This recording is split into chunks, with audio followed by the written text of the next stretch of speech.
Hello, my name is Marcus. I'm the compiler of a collection of therapy quotes entitled 1001 Windmills of the Mind, a collection of quotes taken from what's often called the psychodynamic or the psychoanalytic perspective, which long ago, as I understand it, was referred to by some as philosophical medicine, because this perspective helps a person to feel back into themselves. The theory is with trauma we lose our feelings and we want to get them back. In the effort to get them back, we communicate our effort to get our feelings back through what's called repetition compulsion, of replaying and repeating symbolically in the present some problem that happened in the past for the child, where that event that took place for the child wasn't able to so-called complete it, metabolize it, mentalize it, accept it, own it. It's unfinished business for the child, and it bothers him, and because of that he's frozen there. So he wants to unfreeze, so he wants to replay to complete the cycle to get back his feelings, because if the child is frightened, it's petrification. His feelings go into the bag. One image is the woolly mammoth stuck in a block of ice. Apparently in Siberia, I don't know the full details, but apparently there's a woolly mammoth preserved in a block of ice, and he's been that way for 30,000 years. That was one author's attempt to convey the sense that we become, our emotions, our inner life becomes kind of stuck like that, and it's painful to be like that. It's called the provisional life, the unlived life, the feeling that life is on hold. The woolly mammoth, his life is on hold, right? You know, someone said, life's not supposed to be a dress rehearsal. You're kind of stuck like that. That's psychic pain, emotional pain to be in that situation, because we're meant to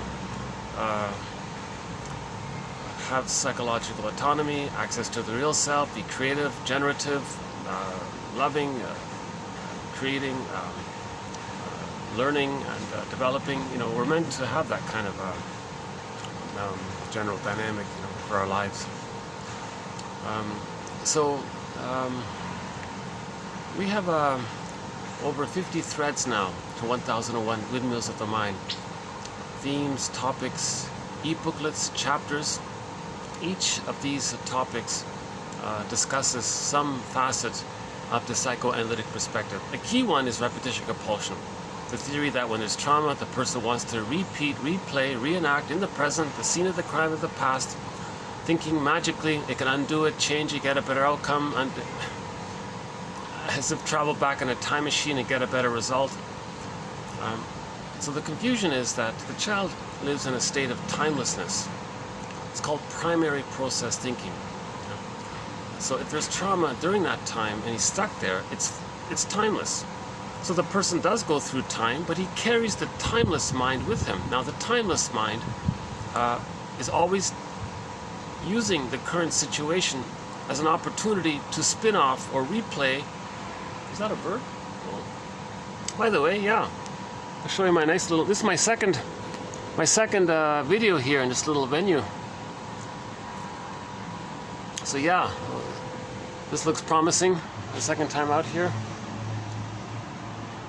We got the solar umbrella. That's pretty cool, eh? These umbrellas can charge your phone. And, yeah, I apologize. I'm sorry for all this. You might see me perspiring a little bit. It is, you know, 30 plus, and with the heat factor and all that. So, but hopefully some value gets across, mainly by the posting of the quotes. My commentary is mainly my effort to understand it, to share it, to discuss it. I'm learning as I go. So I have this imaginary audience. You're my imaginary audience. Still no viewers. Can you believe it?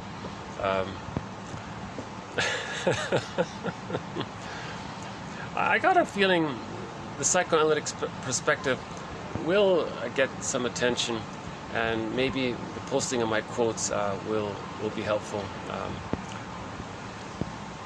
To the best of my knowledge, still, this is only the second time ever a collection of psychoanalytic quotes has ever been compiled. The first was done decades ago by Gregory Bauer in his book Wit and Wisdom in Psychodynamic Psychotherapy. And now, decades later, we have 1001 Windmills of the Mind. A total of 5,000 quotes, almost half of which I've given a TQ designation, meaning they're the best of the best. And the other half are sort of honorable mention. So repetition compulsion is a threat. Now, each topic has roughly 100 quotes. And I think if you read these 100 quotes for each of the topics, you'll get a good sense of it all. Right? Each author offers like a little idea about it, and it can help you to understand another author's idea about it, and it links up like that. It takes a little time. Robert Bly's advice: read psychology every day for 10 minutes. And ironically, in each video here posted in this channel, Psychoanalytic Self-Awareness Quotes, there's roughly 10 minutes worth of reading in each video. If you click the More link there or the See More link, you'll see the quotes posted below. That's about 10 minutes, I think. Robert Bly also says, forgive psychology for its jargon, just forgive it. He said, he was pleading to an auditorium of men because the jargon is an approximation, it's an effort. You know, we're trying to describe something that's invisible. Our inner life is invisible. It's a pictorial world, right? Primary process thinking is pictorial thinking, as seen in myths and fairy tales. These are fantasized personifications that the baby creates, mainly based on his feelings, wishes, needs, experiences with the other. You know. So, for example, an image of the monster in a myth or a fairy tale, that's mainly his understanding that the mother's so grand and powerful, but the monster's frightening because the baby's enraged at being deprived when the mother's misattuned, malattuned, the bottle and the schedule, these kinds of things. He's enraged by being deprived for his love, but he can't accept that rage, so he projects his own emotions onto the monster figure. Now, the monster figure is actually originally based on the breast, but due to the child's helplessness, small size, no motor skills, completely dependent on this powerful entity, it's seen from the baby's point of view like a giantess in the nursery, a giant or a monster or something, any kind of character like that. Now, he can't accept his feelings of rage and destructiveness at being deprived, so he projects that onto the giantess and says that the giantess is enraged, or the monster is enraged. Now the baby wants to take in, he thinks the monster wants to take him in. For example, in Hansel and Gretel, the witch wants to eat the children. And actually today we have one quote about it. The monster's impact on cinema goers, quote, it's the uncanny. Something which is familiar and old established in the mind. Right? So they call it the uncanny. The child creates images. Later on, an artist shows something, and you think, well, that's a little familiar. I don't know why I'm interested in this. They call it the uncanny, because it represents what's within to some degree. And so in the last video, actually posted here in this very venue, we talked about a little bit about this, how one guy, there's a song lyric. In the lyric, he was very angry at his mother, and he made a deal with his mother that he'll sacrifice his true feelings as long as she'll be there for him. So he made a deal with the you-know-who. Now, the reason he creates an image of his mother as that, the mother's not that, but he creates an imago. Now, this imago is based on his emotion. Oh, hi there. Yeah. One of the staff passing by here. Actually, I might have to do this quickly because just before I started, the waitress warned me there's going to be a big function here tonight. It's 4 o'clock. It starts at 6, so people might start pouring in at 5:30 or even 5, right? So I think this will be sort of on the short end, and they're all preparing for it. I don't know what the function is. Maybe somebody's. Oh, I asked, was there a wedding here? No, she said not a wedding. She didn't know what it was.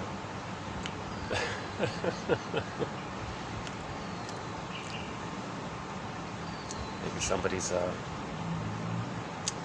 maybe someone celebrating the release of their book. Maybe one day, 1001 Windmills of the Mind will be published, and I'll have a celebration as well.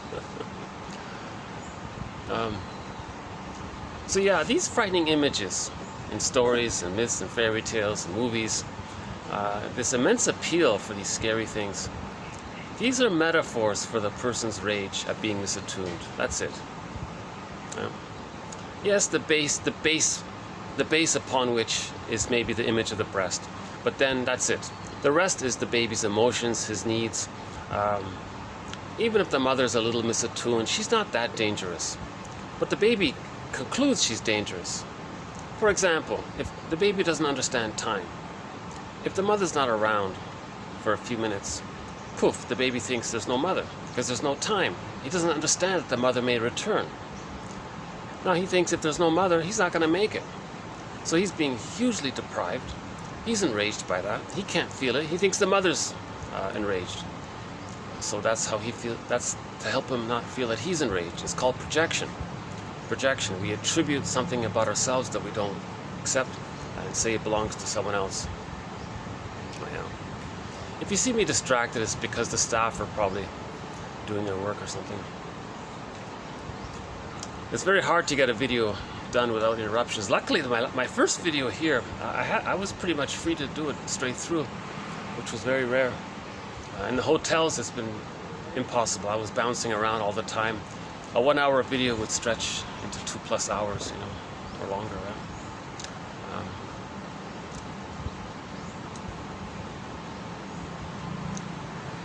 So we've talked about this idea of projection. The baby projects. The baby's enraged. He can't feel it. That's too much excitation for him.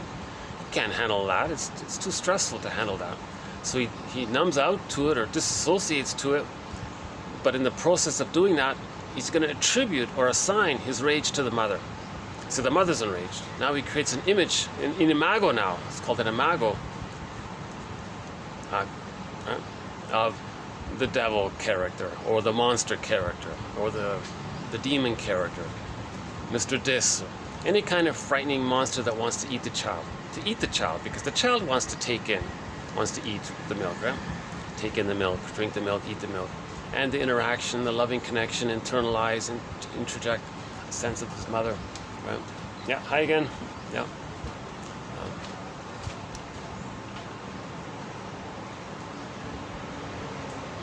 Boy, I get distracted easily. Why can't I just come back and keep talking? Why do I drift off and start thinking about a little interaction there? But maybe now I can continue. By the way, there's my ridiculously overpriced coffee. This is a very expensive venue. Almost $10 Canadian for the what? 9 euro for the coffee. But so I'll do some of my videos here. Yeah, by the time I arrive, I'm drenched in sweat, so sorry about that. Yeah, maybe I should bring a wet towel next time. So. Okay,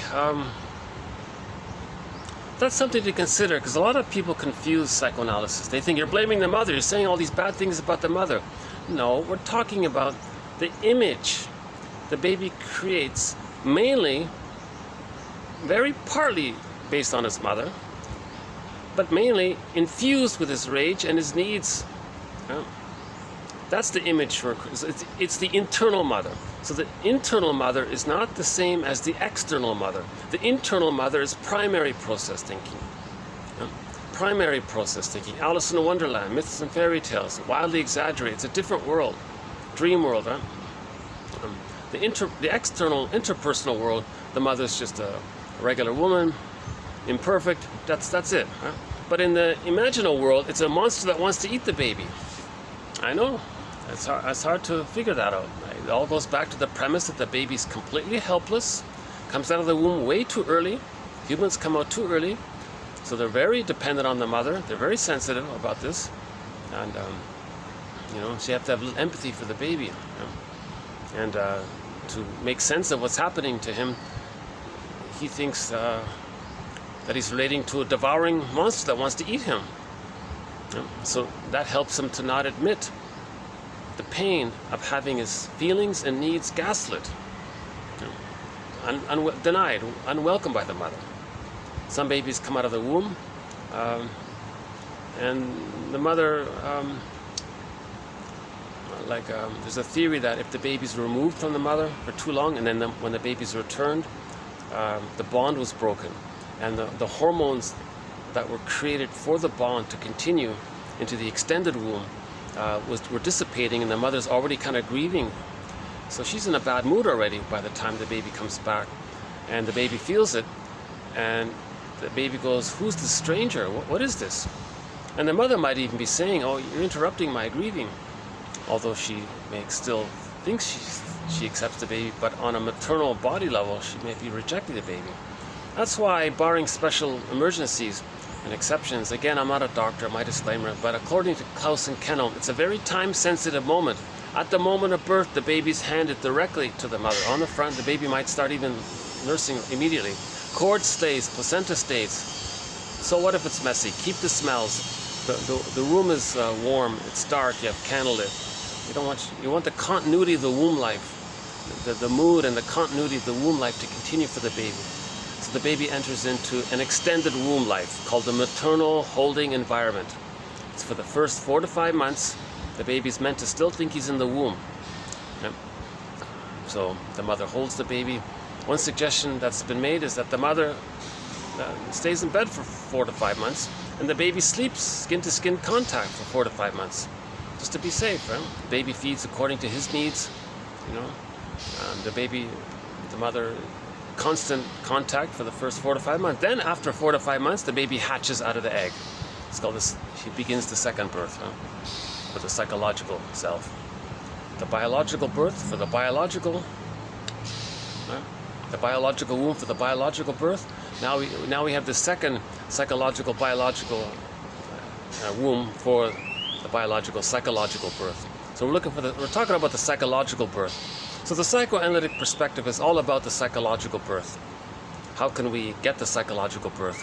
Children normally get it by the age of 3 with what's called a secure attachment style. But roughly 70% of the children, by one estimate in North America, are not getting a secure attachment style. It's disassociative, it's reactive, anxious, avoidant, etc. Disorganized, another one. So man's main task then is to give psychological birth to himself. It's called the second journey of midlife. Midlife audit, midlife examination period, where we ask ourselves, is this all there is to life? Something's missing. What's missing? His golden ball is missing. His true self is missing. Because with trauma, his golden ball, he gets frozen. That's what's missing. His animation, his embodiment, the woolly mammoth, he's frozen. He's missing his connection to himself, his embodiment. So the woolly mammoth is a symbol of our embodiment, but it's frozen. So we're looking for it. So we want to free the woolly mammoth within, kind of thing, internally, right? So we have to unfreeze, means we have to look at our schemas, our scripts, our templates. The babies create templates, working models. One template is called dysfunction equals protecting mother. Another template is the child has to give up himself to receive the connection to the mother. These are very dysfunctional.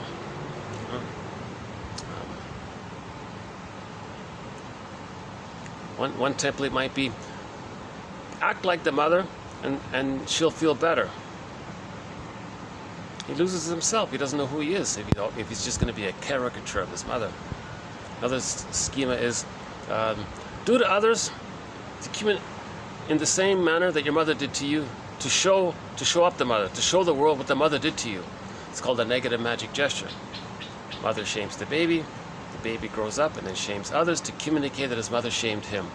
So we have to look at these schemas. These are like blocks, like templates, stencils, schematic drawings. Just like they have schematic drawings for the building, we create schematic drawings for our life almost, and they're called schemas. So we want to change these traumatic scripts called schemas. We want to unpick the threads of a traumatic script use those threads to weave a new, healthier script. We do it through the mourning process. Naming, identifying the schemas, how they got there, how it's influencing us, seeing how we're acting out the schemas in the present, seeing how it's a pattern, seeing how it began, making these kinds of links. So Carl Menninger's quote, he said to a client once, "These problems you're describing, we may say that this is what your script is doing to you. But let us, together, as a team, see what we can do with that script." That script, like mentioned in the last video or the one before, someone called it like a crutch. Maybe the baby needed it. So yes, the baby needed it at the very beginning, but later on it hurts him. Something that helped him in the beginning actually hurts him later on. So he's got to lose the crutches. Not a great metaphor, but just an approximate idea. So if the schema says, don't be happy, that'll make your mother happy, and then you go through life with that script, you're doing it because you're trying to make your mother happy so that you can win her love. The baby needs mother's love to differentiate, to know himself. If he didn't differentiate, he's still going to keep on spinning around and around, doing the same thing, waiting for his mother's love. He's in a catch-22. He needs mother's love to differentiate and know himself. He's not getting it, so he's going to wait and wait until he gets it, but he's not getting it, so he's in a catch-22. That's like a schema. It's like a Sisyphus wheel. In that song in the last video, the guy had the wheel and he spun the wheel. That was an image of Sisyphus doing it over and over again. Right? Repetition, compulsion. It's timeless. He's doing it again and again because he's in this. It's the timelessness of the unconscious at work. Right? The baby was traumatized during a time when he thinks there's no time, and he's stuck there. That's why he just keeps doing it again and again, because he doesn't understand time. Now the positive intention is it's to get us, our conscious mind, to be aware that repetition compulsion is a symptom or a sign of trauma. Then we go, okay, this repetition compulsion means he didn't feel safe with the mother, he lost his feelings with the mother, and he's being loyal to the mother. Okay, now you go into the mourning process. Then you get your feelings back and you differentiate through the mourning. So the bottom line is we mourn, we differentiate. And part of the mourning is to forgive, understand, forgive, then we mourn, then we differentiate, that kind of thing, right?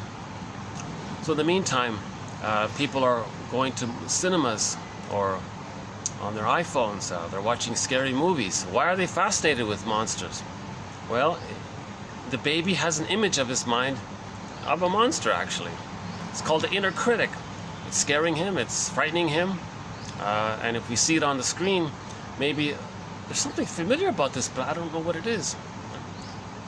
So that's the theory about art, to synthesize the unconscious and the unconscious. Something that bridges the two worlds, right? Something that bridges the two worlds.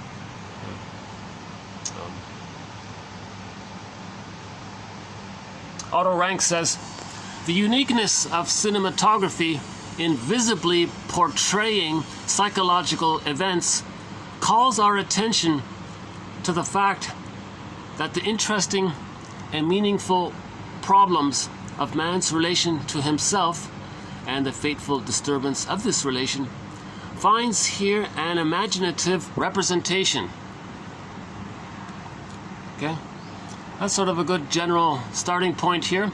The uniqueness of cinematography in visibly portraying psychological events calls our attention to the fact that the interesting and meaningful problems of man's relation to himself and the fateful disturbance of this relation finds here an imaginative representation. So films are an imaginative representation of psychological events. Just like music expresses our emotions. Music, we got the ups and downs, tension, release.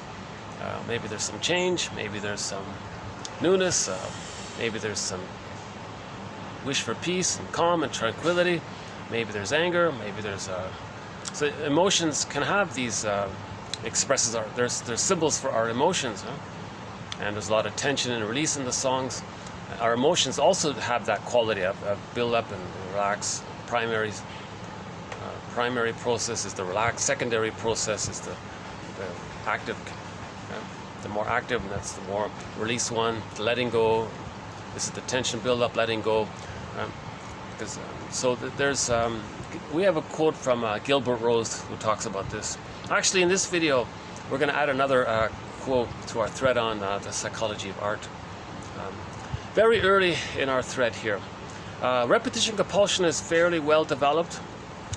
The psychology of prejudice is well developed. Projection, yes. Projective identification, yes. Symbiosis. These are fairly well developed threads. Some of our threads are, I feel like we've made some excellent progress there. Other threads are maybe midway through. This one on art is just in the beginning. I've got a long way to go for this one on art.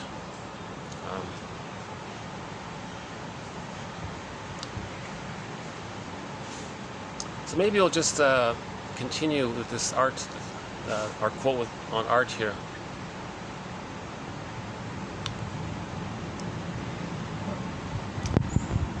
Okay, the artistic gifts evolve from the same intrapsychic experiences and the traditional object relationships, and also represent the development of what was missed in the available or maternal relationship. The artistic products of these environments, or the artists, compensate for the early deprivations by creative mechanisms that serve to quote unquote solve the early experience of deprivation, pain, or loss. The artist develops a transference relationship with his creation, projecting to the creative object his intrapsychic experience and quote reworking, but never resolving his earlier developmental traumas. So it's not going to work.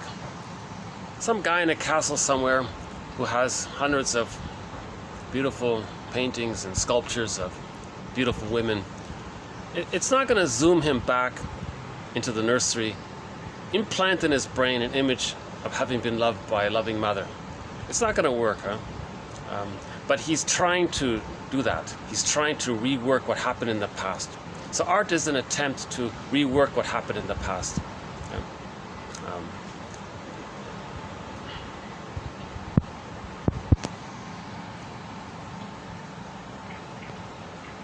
It's part of the communication process. It's part of art is part of the self-awareness process. It's like free association or something.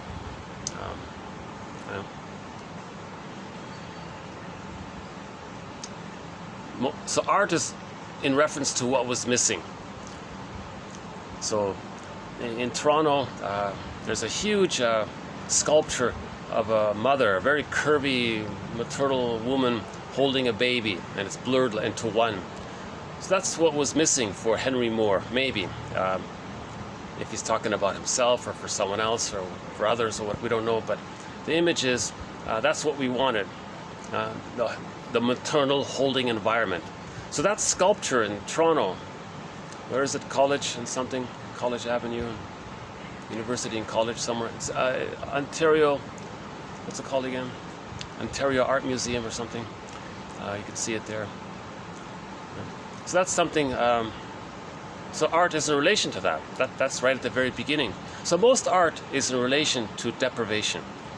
So let's say the artist is speaking about himself. Then it would be as if he were saying, hey, look, mother, you see what I drew here? See what I sculpted here? That's what I wanted. I'm showing you what I wanted. Don't you get it? This is what I needed and what I wanted. So he's communicating what happened to him, that he didn't get it. Now, if he leaves it at that, it's not going to work. The mother in the mind is not going to, the imago he has of his mother in the mind is not going to fly out of his head, travel to where the mother is, communicate the message to the mother, pick up the phone and do some repair work, and help the child to mourn and all that. It's not going to work. No one's going to travel back in a time machine to redo it. But he's creating it for him to know that that's what was missing. Then he can talk about it and grieve the loss. So he could say to his friend, you know, friend, I just drew this sculpture, I just made this sculpture of the mother loving the baby. Yeah, go on. Yeah, I didn't get that. Go on. And then maybe he could start to admit it. You see, now he's talking to somebody. The presence of a friend, that's the yin. Healing, we need the yin and the yang. Right? So the yin is that grief is healed when it's witnessed by a caring other. So the presence, the accepting presence, the caring witness, that's the yin. Now his talking and the active, his free association is the yang. So we need the yin and the yang for healing, right? So art is just in the process to move towards the morning. It's not the solution, right? But it offers hope, because if anybody communicates something that's real, we all relate to it. It's universal. We all have the same psychology, right? The same brain and all that. Okay. So the transitional object is thought by psychoanalysts to be the precursor of the adult's investment in cultural products, an aesthetic object. We have an earlier quote from about a year ago. Somebody said the aesthetic object, it's basically, it's uncanny for the breast. Something that's beautiful, it's balanced, it's smooth. It's going to remind you of what you needed. We call it aesthetic. Something very beautiful. It unconsciously links to the safety and smoothness of the mother. Now he's saying here that if we can also say that art might be a kind of teddy bear, a link to the mother and trying to find ourselves out of the mother, but needing the mother. If it's in that transition, then maybe cultural things in our culture might also be doing that as well. Right? So the sculpture in Toronto, right? That's a cultural product, right? Maybe. What else is in there? The CN Tower, right? So it's a tall, strong building. Maybe it represents the stability of a parent or something. So cultural products or architecture might also be teddy bears, but not meaning it in a negative way. Just it's a reality. Nobody's perfectly individuated. We're all in that moving towards individuation. Klein says nobody ever perfectly achieves a complete psychological birth. So we're all going to relate to cultural products as extensions of teddy bears.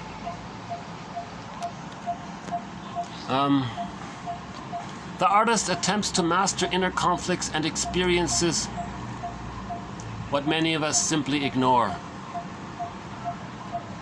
Yeah, fair enough. One theory is the artists are more wounded, so they're more raw, they're more closer to the core of their feelings, so they're more active in their healing. Maybe others are also wounded, but they're more guarded. They're more. They don't want to face that. So artists have a certain strength in that sense. They have a certain ego strength to be able to dialogue with the two worlds. So people who don't engage in self-reflection, they might enjoy some cultural product because it's uncanny for their inner world, right? With a number of artists, their inner magical world uses symbol formation to guarantee, in a psychological sense, the continued existence of love and security.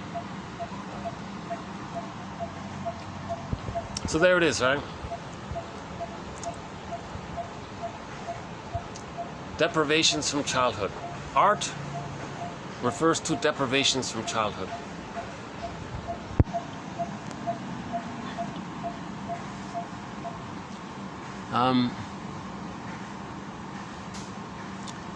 Okay, next one here.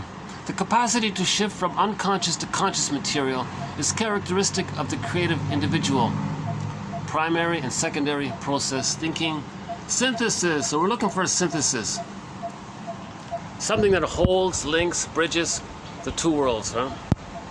I think that painting, Stepping Out, is not bad, by Roy Lichtenstein, if you look up Stepping Out. So you'll see the guy, I think it's a symbol the guy on the one side, you see the guy, he looks kind of bland because he's traumatized, he lost his feelings, and on the other side of the painting, you see his unconscious. It's very vibrant. Now that image is sort of holding the two. Now because we see an art image and we see the two, okay, we're holding the two. That's considered art. Art is when it holds the two. Music holds the two. Right? Tension, release. Softness, activity, softness. Tension, build up, release. It holds the two, right? Something that holds the two is considered aesthetic or art. It's considered art. Now the artistic product at the same time links to the mother and links as the unconscious, and it links for our needs to be autonomous. So there's two things happening there. So one idea is this back and forth between the two. So again, the emotion, the primary process thinking, secondary process thinking. Secondary process thinking is our adult conscious mind in the present. Right? Primary process thinking, that's back in the world of the child, right? Now a lot of these monster images, back to the monster one, because they're so dangerous and violent, aggressive and all, because the baby is in a primal, raw state, if he's being so deprived at that early stage. So the image is going to be like one of those Italianic characters, right? One of those aggressive characters, because it's just any the baby being abandoned in the field with no mother, the emotionality, it's going to be so raw, like the animal, like the poor animal has to live, right? So the baby's sort of regressed emotionality that way. So the image he's going to create is all of this violent characters, right? Because he's regressed to that raw, archaic, so-called primitive point, right? Where he's on the verge of not making it. No baby can survive under those conditions. So the emotionality is immense rage and fear and all that. So he projects that onto the mother and says the mother's a dangerous monster. Right? So in a lot of these TV shows, there's all these dangerous characters, villains, and all these dangerous monsters and characters. Right? That relates to, that's a metaphor, an uncanny symbol that we have within us, that when we were babies, the mother was misattuned, malattuned, used the bottle, used the schedule, made the baby cry at night, put honey on the rubber nipple. These are very shaming activities. The baby is immensely shamed by being gaslit. Baby says, I have a need. No, you don't, baby. Oh my God.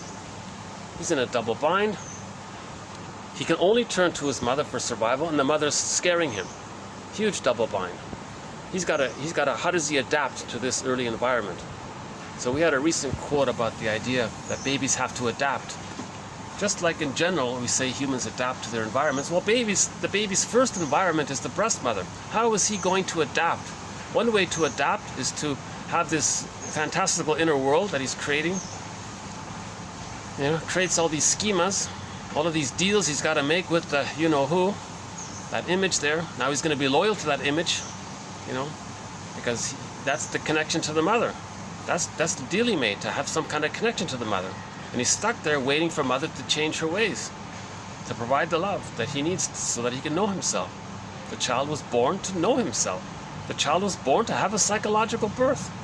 Not just a biological birth, but a psychological birth. And there's this innate drive to move towards the psychological birth. So that's what repetition compulsion is about. An attempt to rework the scene of the trauma so he can resume development. We want to lift that anchor or pull the thorn. Again, Kirikou and the Sorceress, a very good French animated film. Little Kirikou lifted the thorn from the woman's back. That was a metaphor for finally being emotionally free and to resume development, and she was liberated after that. We want to free the woolly mammoth, maybe the same idea.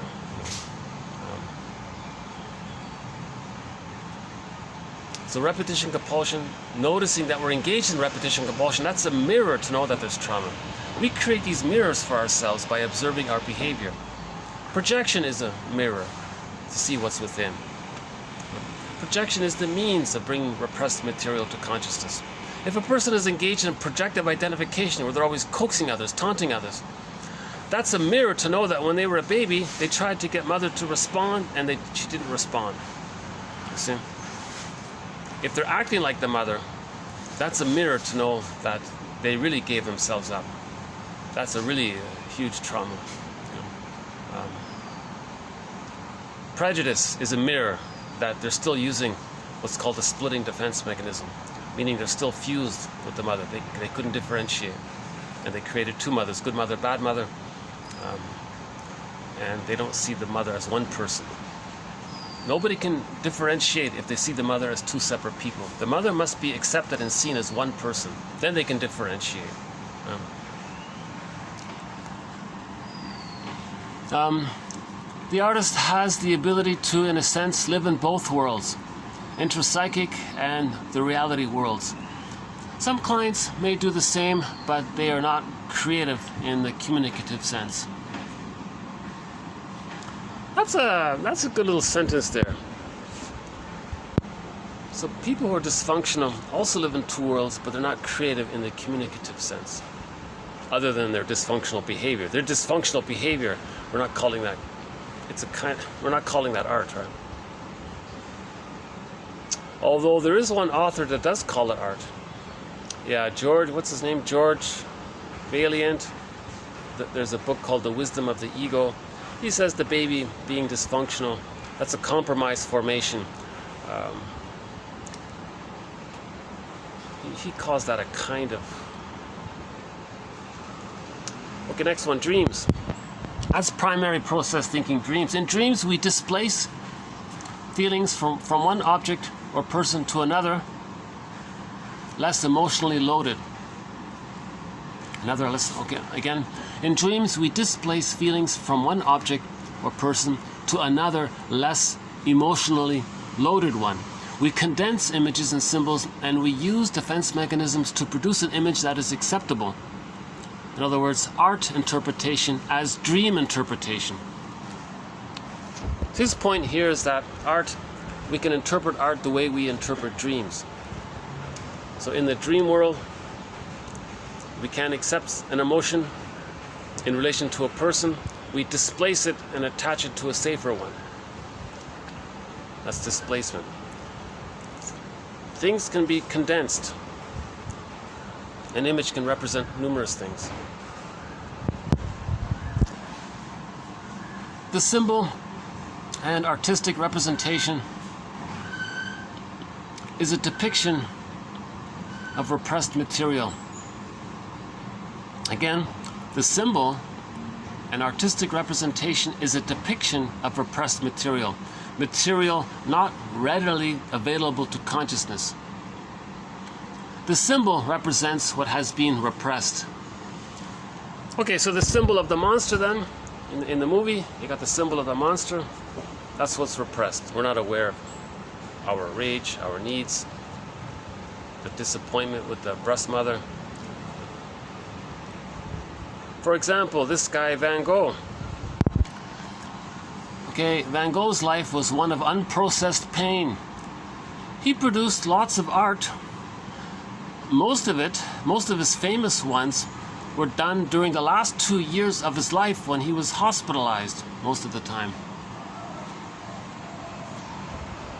Yeah, and in that book they made the point, if you look at his self-portrait, it's pained, it's tense. So it didn't work, right? Art is just a stepping stone. Then you gotta make it conscious. You don't just draw it and go, yeah, okay, there's something there. Well, go on. What do you see there? Put it into words, right? So Van Gogh would have to say, see, I'm feeling pain. We feel pain when we're reminded that as a child we didn't get our needs met. Go on. And then you, with the caring witness, you talk about it and you could mourn, right? The most persistent themes and imagery with which the artist is preoccupied ultimately derive, though in endlessly changing forms, from the first 5 to 6 years of life. Okay, so there it is there, eh? So most images and art are in relation to our childhood. Right? art attempts us to get us in touch with our feelings. Gifted children. Gifted children leave open avenues of problem solving. They deal with alternatives, and thus the modes of expression are more varied and creative. Their work of art becomes a love gift.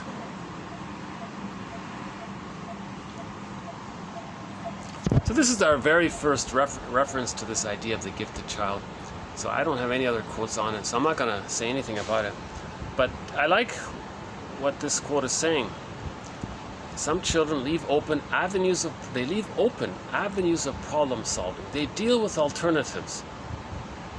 So they see wide alternatives. So their modes of expression are more varied and creative. Their work of art becomes a love gift because they're helping us to see things that we don't see, right? So I guess some children have that. The last one here. The artist may turn away from reality and find his way back through fantasy.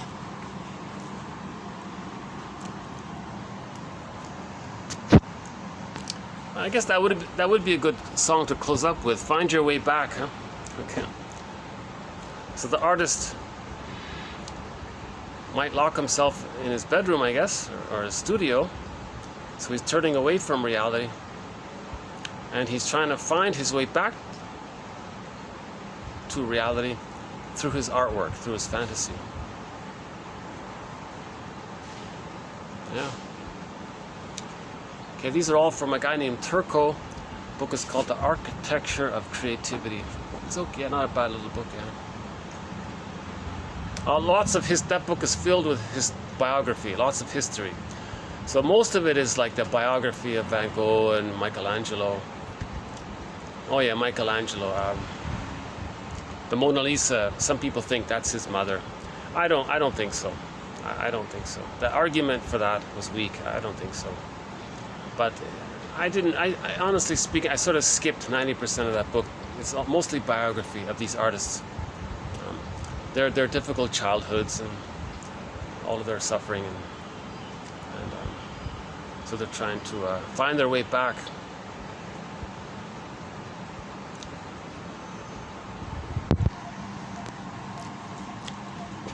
Psychoanalysts study the dynamics in the infant mother dyad through the medium of the client's transference and analyst's countertransference. Now the important point here is projective identification is the baby's first mode of communication.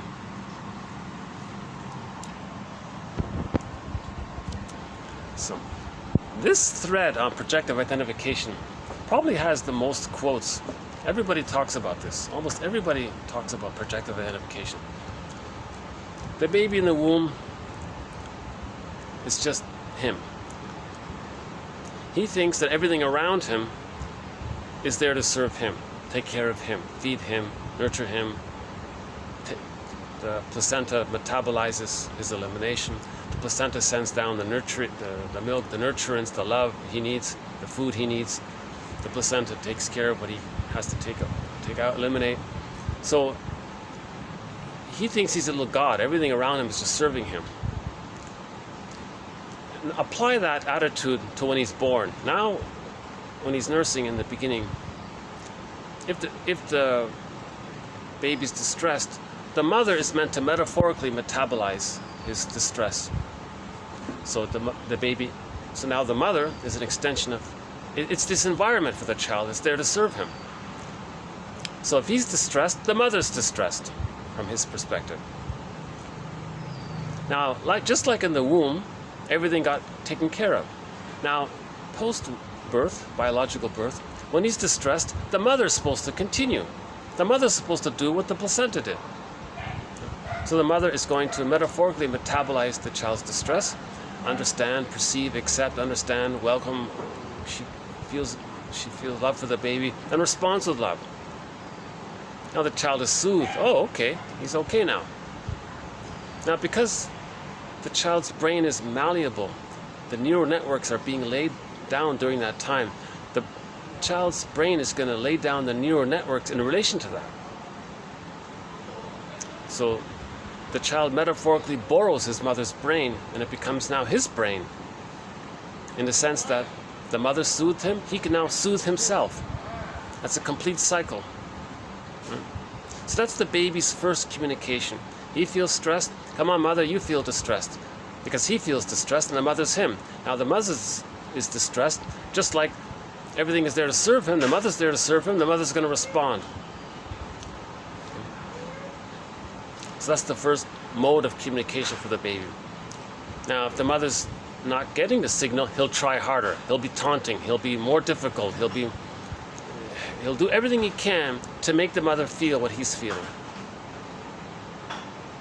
Because the mother's him. So if he's feeling it, the mother should feel it. Because if the mother feels it, she'll respond with love. So he's going to make every effort to make the mother feel what he's feeling. That's called projective identification.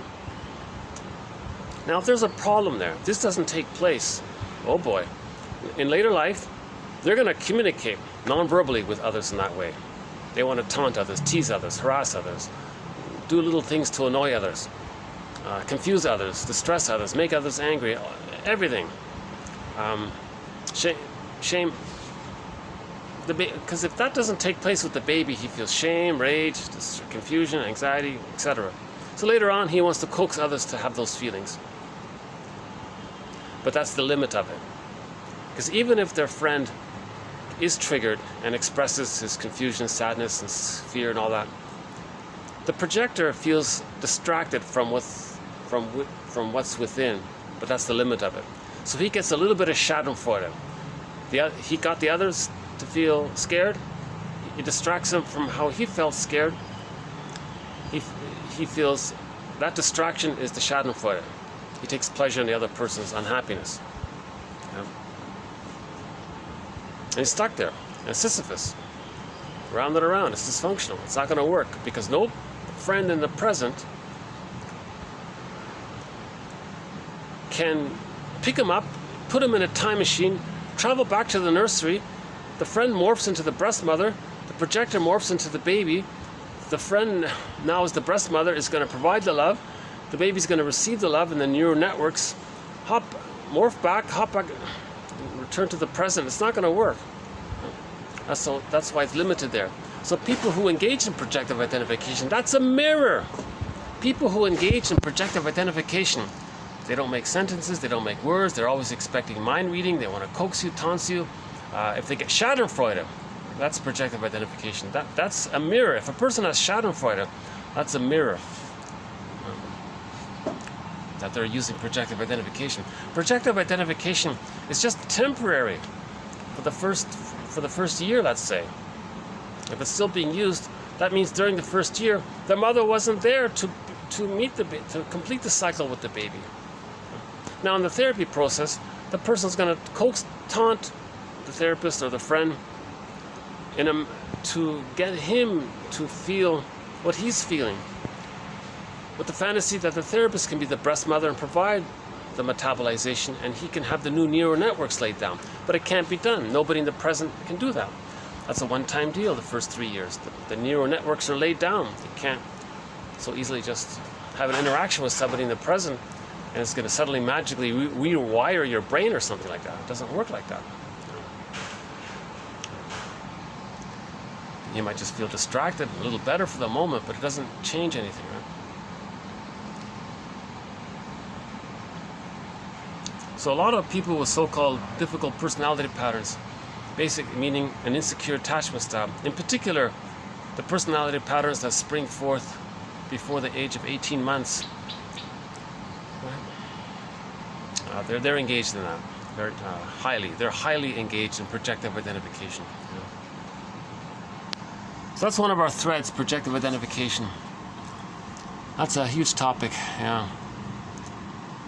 Okay,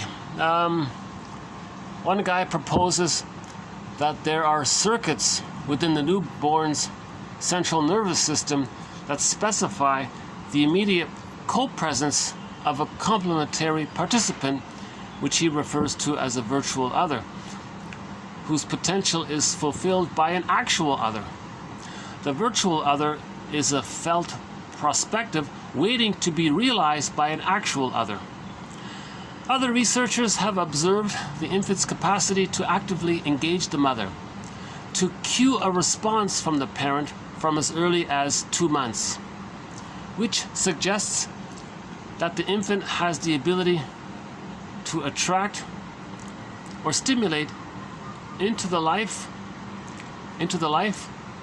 the object they are seeking, which in turn is the object who will nurture the infant's development. This process is nonverbal and prior to self-awareness.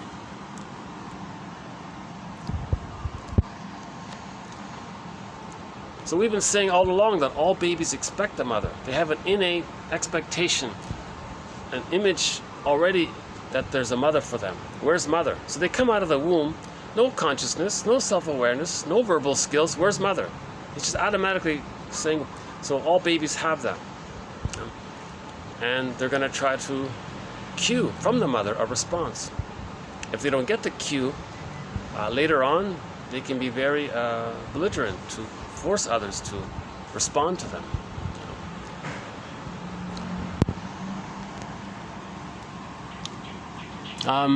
Okay, we'll do 2 more here. Okay, this next one is going to be a follow-up from the last video. In the last video, we did a quote about object relations theory, about relational units. Okay, so in the mind, there's an image of the self linked to an image of the other, and it's linked by an emotion. So that's a relational unit. So we can look to these relational units and see them at play in the present. For example, quote, therapist said, "You were quite angry when I was 5 minutes late for the session. Your discussion of this suggests that you experience yourself at the moment as an angry, needy child who is being neglected by an inattentive parent." So yes, it was an annoyance that the therapist came 5 minutes late, but it triggered immense emotionality for him. So it triggered that relational unit. Angry child, absent mother. So that unit got evoked by the therapist's behavior. So that's an example of something in the present can trigger the relational units within. Psychological life has been described as loss and fear of loss.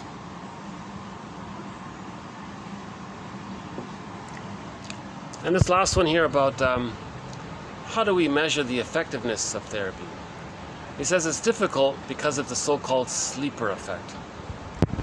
Quote, "A sleeper effect whereby clients continue to improve after therapy. This effect would appear to be related to the process of internalization."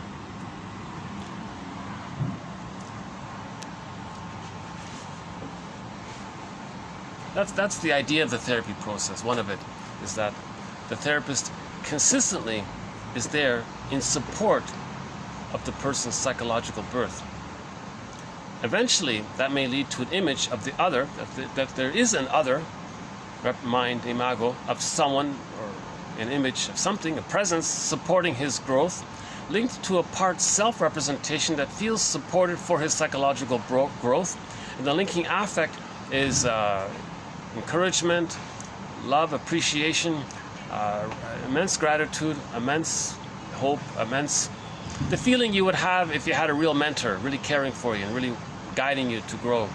And you would have a real appreciation for that effort of the mentor. Right? Now you want to have the inner mentor linked to a self that feels mentored and the emotionality from that. So at the end of the therapy process, that new relational unit may be there. And now he has that with him, and he can refer to that, and it gives him new strength and all that, right? So that's the so-called sleeper effect, because his life is getting better because of this new relational unit. So we're trying to create a new relational unit. That's the yin, right? How are we doing here?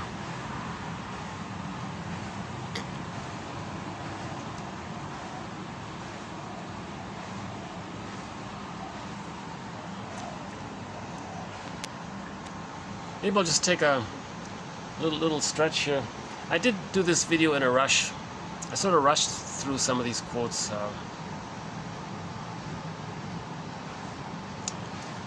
Yeah, I'm feeling a little anxious today. Maybe that's part of the reason. Plus the anxiety of knowing there's a big party coming here, so I don't want to get in the way. But it's only 4:50 here, so. Okay, let's just do a little stretch here.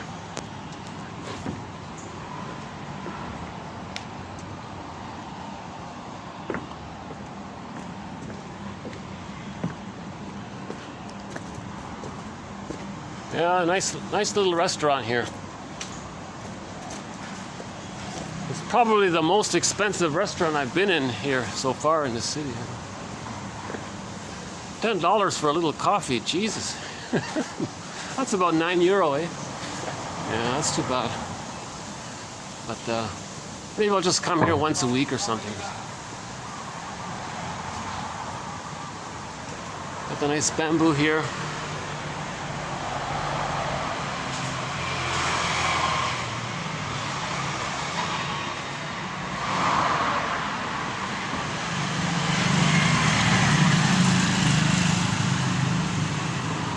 Yeah, it's pretty. Okay, pretty.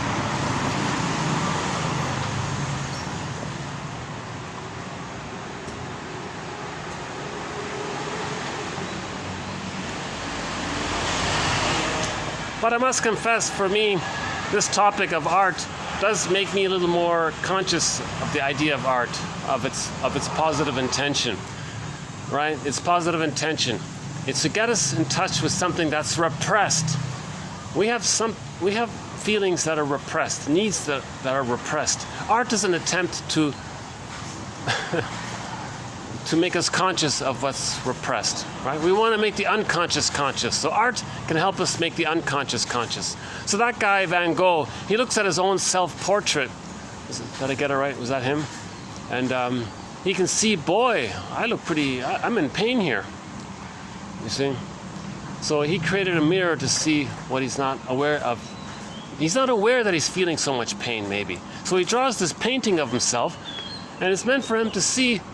Oh, there's a nice. Are we getting the palm tree? Hold on a second. Are we getting the? Oh, there it is. Oh, I love this palm tree. Check that out, eh? Yeah. Well, that's a kind of art, isn't it? Nature provides lots of art. Oh my God, look at that, yeah. Hold on a sec, let's get a closer look at this. See, nature provides lots of art because we can project our fantasies onto these ink blots. So, there's like a, it's round, right? It's stable, it feeds, right? It gives food and leaves are there. So that could be a maternal-ish like figure, right? And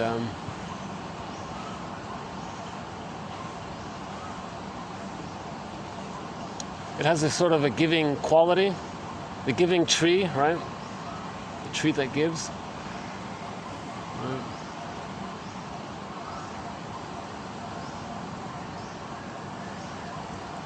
It's almost like there could be like a face in the middle and that's the hair up top or something. Wow.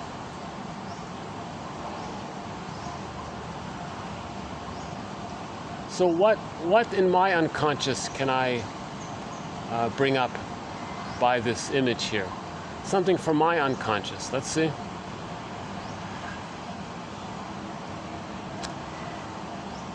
Well, I see an onion bulb in the middle there, an onion bulb. So that's like food, cooking, kitchen, home. So this has, okay, so I would say this reminds me of the need for home. My wish for a happy home, maybe. So maybe I unconsciously associate this with the need for a happy home, let's say, something like that.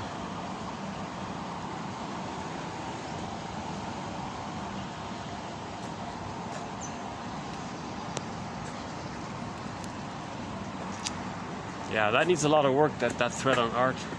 So our main authors on it are this guy named Turco, and the other one is Gilbert Rose.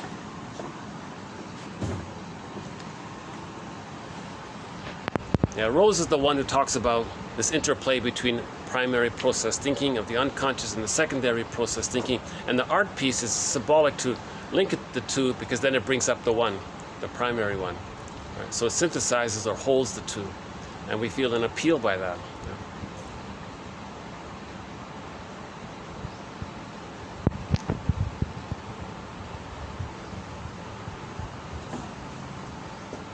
Yeah.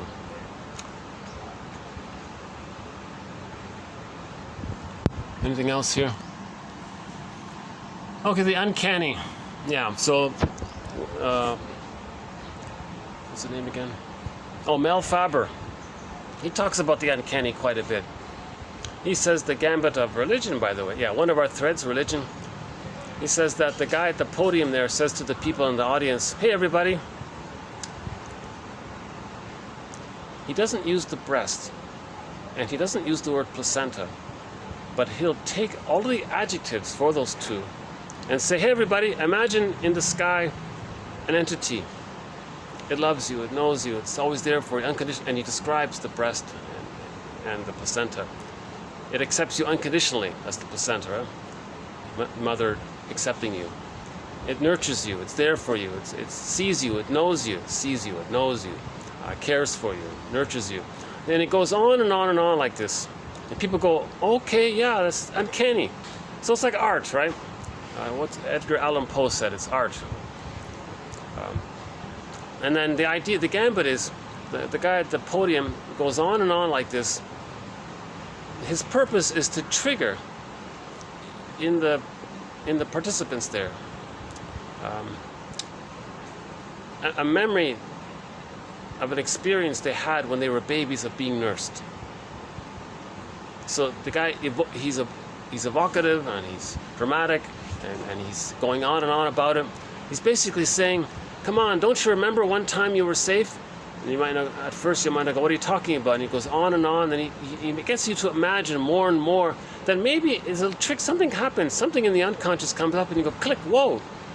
He wants to click up the feeling you felt as a baby when you were bliss with the mother, when you had the heavenly, safe, oceanic oneness, oceanic feeling, the unico mystica, this Garden of Eden feeling with the mother. Then the guy goes, you got that feeling? Are you a believer now? Yes, good, put money in the basket. So that's sort of the gambit. That's explained in his book, The Psychological Roots of Religious Belief by Mel Faber. Or you can go to TQ 2118, discusses that there. Or just in the search engine, type in Faber, F-A-B-E-R, Faber. Underappreciated author, immensely underappreciated, oh my God.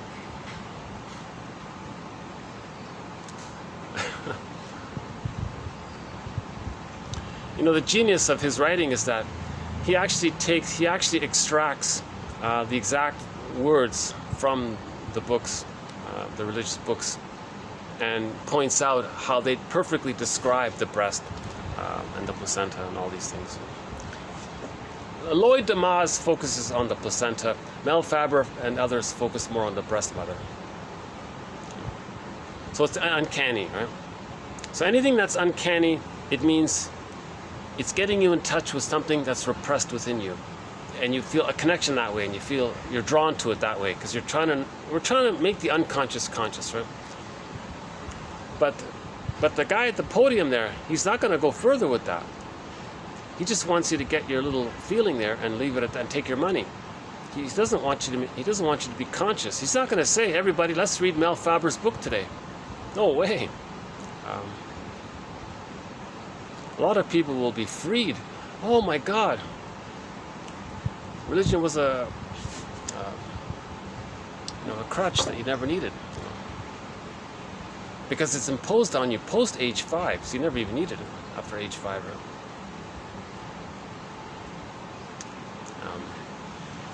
That's a whole topic. I can't really open that topic here. We have a major thread called the Psychoanalysts of Religion. A lot of psychology authors talk about it. And one of the points, yes, it keeps people infantile. Yes, it promotes the splitting defense mechanism because the main motif in religion is God is a demon.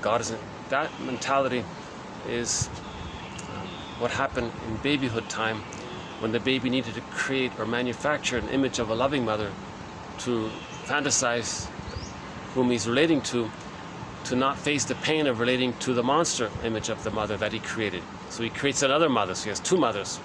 That's the splitting mechanism. Now normally in normal development this all gets resolved. Right? The splits come together, and one image is formed. Then he can differentiate, know himself. But if splitting is still being used, see, that's a problem. And religion promotes the splitting, because the splitting mechanism is the ideology of the PR guy coming in later on, wanting you to have the prejudiced personality. If there's a problem, you feel stress, well, see, either or. It's the splitting is all A or all B. There's no goddess and demon. It's extreme, all good or all bad. It has this kind of quality to it. And now you see, splitting is a defense mechanism. All defense mechanisms deal with anxiety. The baby felt immense anxiety dealing with the monster. So he creates a goddess and thinks he's relating to the goddess in his mind. Right? So when he's feeding, it's the goddess, not the monster. He tricks himself. So it worked. It dealt with his anxiety. And now if it's stuck there, the religious gambit is keep it stuck there. Just keep thinking in terms of goddess and demon, goddess, and just keep that splitting mechanism going, because that's a setup. Then the PR guy, whoever it is, says, hey, do you feel stress? Do you remember when you were a baby and you felt stress and you created goddess and demon, and when you were a baby you felt better? Well, hey, maybe now you feel stress in your life. Well, we can do goddess and demon thinking in the present. We can say we good, they bad.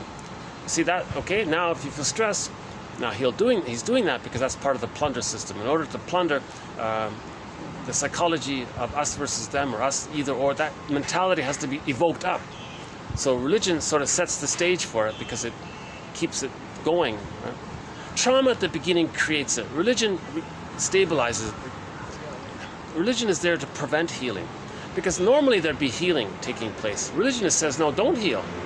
So religion keeps the trauma splitting mechanism going in order to create the prejudiced personality. The prejudiced personality stems from the splitting mechanism. So they work together like that. And then the plunderer system says, hey, we want to steal other people's stuff, so we can say we're good and they're bad, right? And that's what the indigenous people were saying. Recently, the indigenous people were saying, you destroyed our lands and all that, and you said we're no good, and you said you're good, and you masked it over with this convoluted. It's always masked over with some convincing, reasonable, fake reasonable argument. It's not reasonable, but it's fake reasonable, and it tricks you to think, well, good enough, we'll just use that, who cares? Because they're operating out of the emotions. So the fake reasoning was, they call it the principle of discovery. Well, it doesn't sound so bad, it sounds reasonable. But what it was they said, well, if we discover something and there's people with a shade of brown tone of skin and we have a shade of beige tone of skin, well, then it's ours. We discovered it, it's ours. Because people with a shade of brown tone of skin, we have a shade of beige tone of skin. That's S&M, right? Shade of beige, shade of brown, click, click. There's that. You see, they clicked up the goddess and demon mentality. Right? And then, and it can be any small difference in language, the tone of skin is a little different or something. The dress is different, the food is different. They don't care. The way they dance is different. They don't care. They'll just pick any trifle difference. Because difference, you see.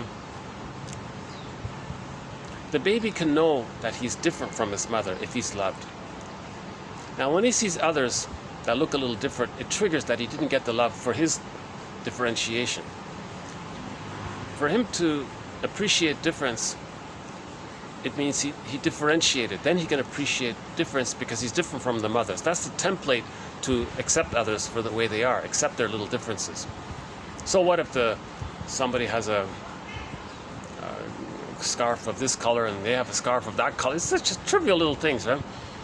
Or so what if people lived in a climate where maybe there were little superficial changes, in the skin, the melanin, and these kinds of things. Right? That's another topic about that, right? Do we have time here? Should we quickly do that one? I sort of started it a little bit here, didn't I? So let's go back to Homo bodoensis for a minute. Okay, so the theory is, before we were Homo sapiens, we were this guy. Again, it's a theory. So we used to be him, Homo bodoensis. Right? So this is an earlier version of us. We are now Homo sapiens because we developed the cortex. Right? Now he doesn't have the cortex. That means he doesn't understand time. He doesn't have language. He can't like draw maps or things, and he's just sort of in the now all the time, right? But he roamed the earth for 1 million years, they said, by one estimate. All babies got a secure attachment style, so their temperament was pretty calm. So they got along, right? 1 million years. We can all live like nomads, where I nomad at you and you nomad at me. We don't know the full details, but they were peaceful people, like the bonobos, something like that. They were not exactly, but they were peaceful. They were playful. They were peaceful. This artist's rendering might not show it clearly like that, but I think he was trying to convey the commonality, that how close we are to humans, right? Anyways, 150,000 years ago, or 200,000 years ago, or whatever it is, Homo bodoensis developed a cortex. That means we became Homo sapiens. Okay. Now, for 150,000 years, Homo sapiens continued in the tradition of Homo bodoensis, meaning all babies got a secure attachment style. So the temperament of Homo sapiens was Homo naturalis. I'm okay, you're okay. Normal, healthy development. Calm, caring.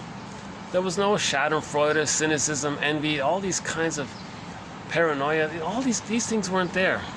The insecure attachment style didn't exist. All babies got a secure attachment style. So everything was I'm okay, you're okay. People were reasonable, right? And they were safe with each other. They didn't have images in the mind of boogeymans that they were always seeing onto others. They didn't have monster images that they're always seeing onto, right, and relating in that emotionality. That's the monster image in the mind. That's a symptom of trauma. Babies back then didn't get that kind of trauma. Right? So for 150,000 years, babies were loved. So people got along quite peacefully. Not okay. They weren't clever enough to, or motivated enough to, or felt a need to invent things. I'm not sure about that, but. Anyways, for 150,000 years, Homo sapiens were I'm okay, you're okay. They had the tolerant personality. That's the normal, natural personality for Homo sapiens. It's the tolerant personality. No cynicism, no bullying, no narcissism, no BPD patterns, and no schizoidal, no Iagos, none of these cynical, oh my God. None of these kinds of problems were there. These are all aberrations. These are all symptoms of trauma. So they got, I'm okay, you're okay. Oh, I hear some.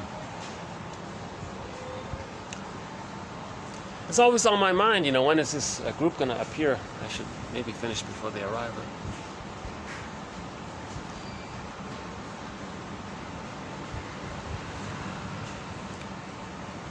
Yeah. Oh, there's a bird there. I don't know if you can see him. He's just sitting. There he goes. He's just in front of those mops there.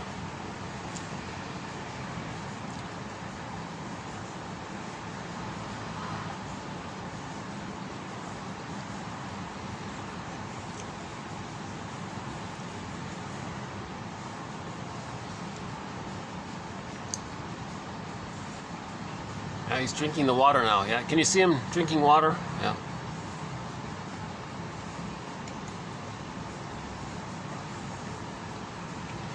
Oh, there's another one.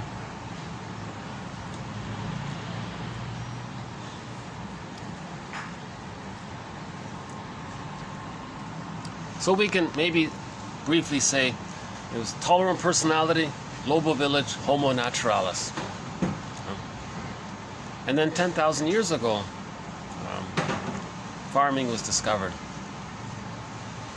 So that we got this huge bonus, surplus of food. The theory is we got used to it. The theory is when we get something that makes us feel safe, we get serotonin. Maybe our brain's habituated to that level of serotonin after a period of time.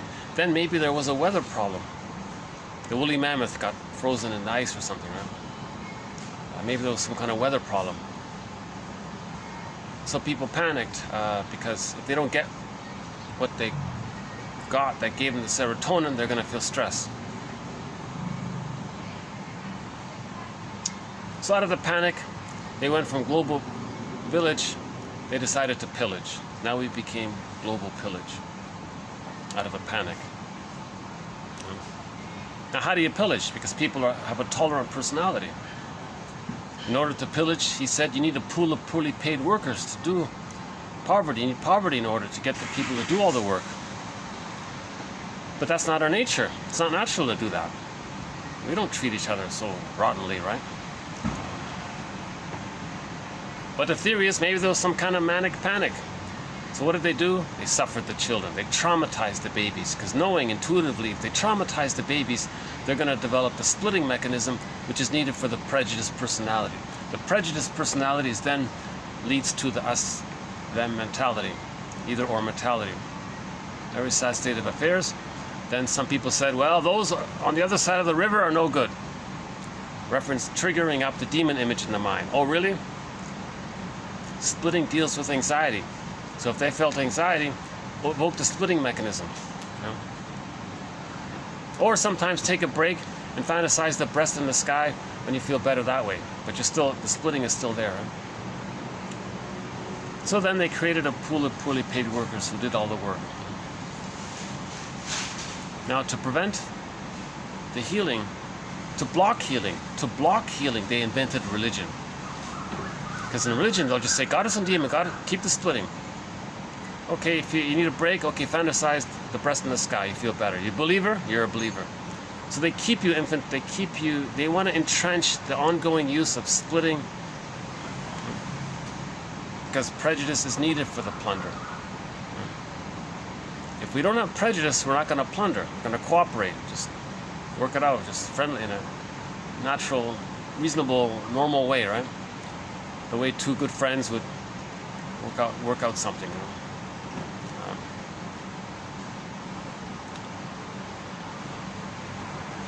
And then, and we can still see sort of this thing lingering because we have another. So this is part of the sociological. So I'm talking about our subthread on the sociological factors to prejudice, the plunder system. And related there, we also talk about the education. So the work of Jane Elliott. Okay? The education is to encourage prejudice. She says if you graduate high school and you're not prejudiced, it's a miracle.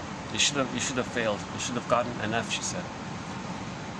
And her whole life's work explains this. Right? All of the TVs and the shows, you see it all the time. It's really sad. It's painful to see that, you know.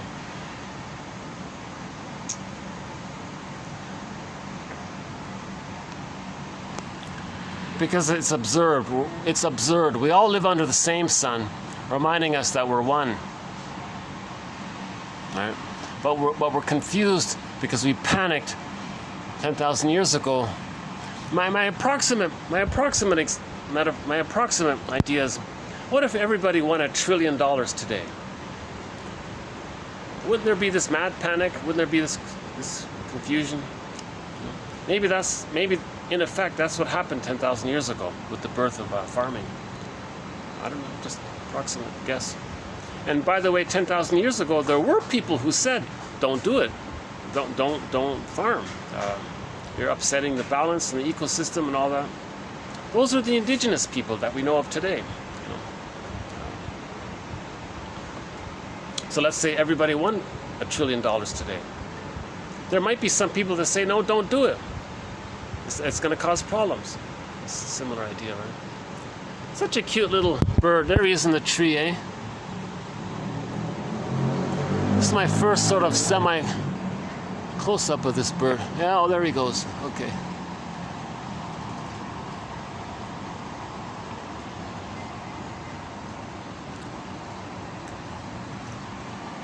There's my $10 coffee, can you believe it?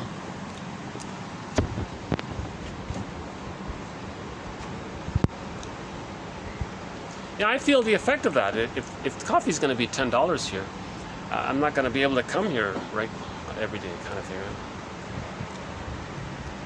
So yeah, donations would be a big help. I very welcome them. Yeah. And ironically, the donation page is called "Buy Me a Coffee." Right?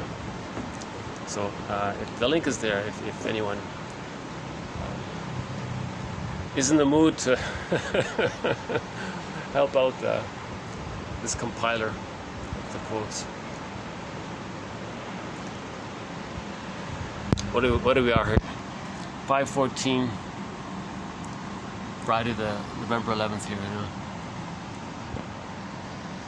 I got locked out here. So maybe I'll just see if I can pull up a song here. Hold on a sec.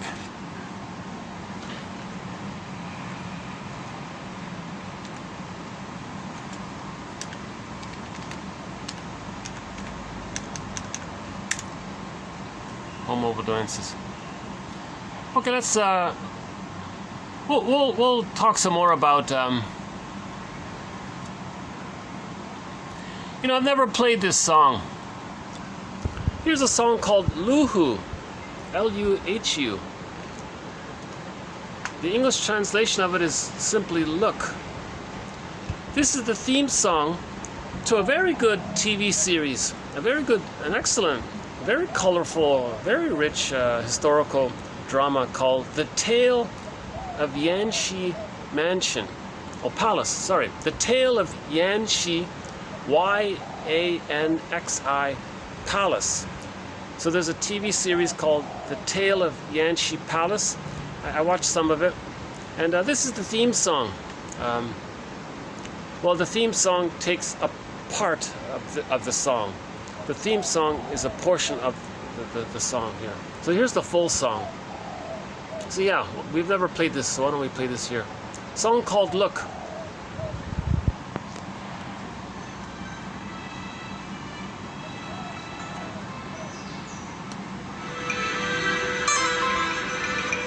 Again. Okay, here we go.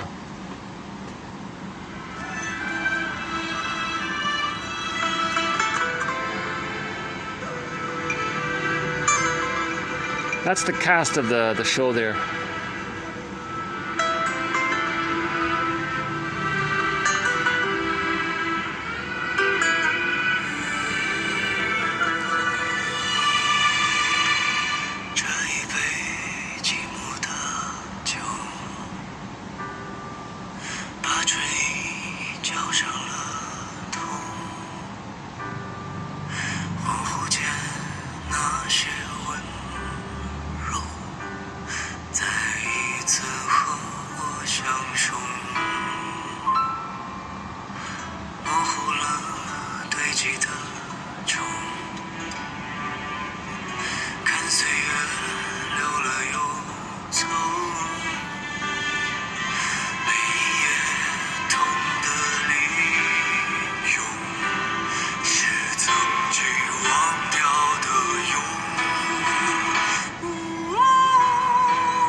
Okay. That's a great historical dramatization. It's in English subtitles, so you can watch the English, very good English subtitles, so it's clear. Very colorful and excellent acting and good storytelling. It's a good show. The Tale of Yanshi Mansion. I think some of it's online. Yeah, I watched some of it online. So yeah. Hold on a sec. What else here?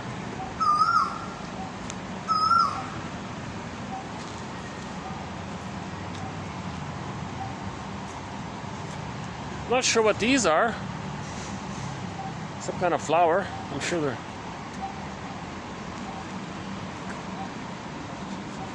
The Tale of Solar Panels.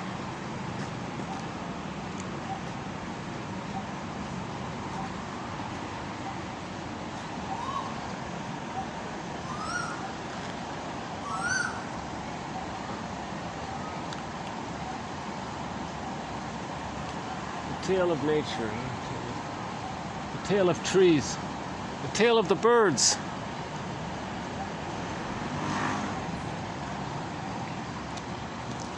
The Tale of Art as a communication, as a bridge. The Tale of Healing. We're looking for our tales. That's what psychotherapy is about. We're looking for our personal tale. We're looking for, not our narrative. We're looking for narrative truth, right? We're looking for our personal story. Russell says, when we find our personal story, we're going to find our feelings. I feel, therefore I am. We find our identity. Then we stop repeating. We're no longer dysfunctional. We're dysfunctional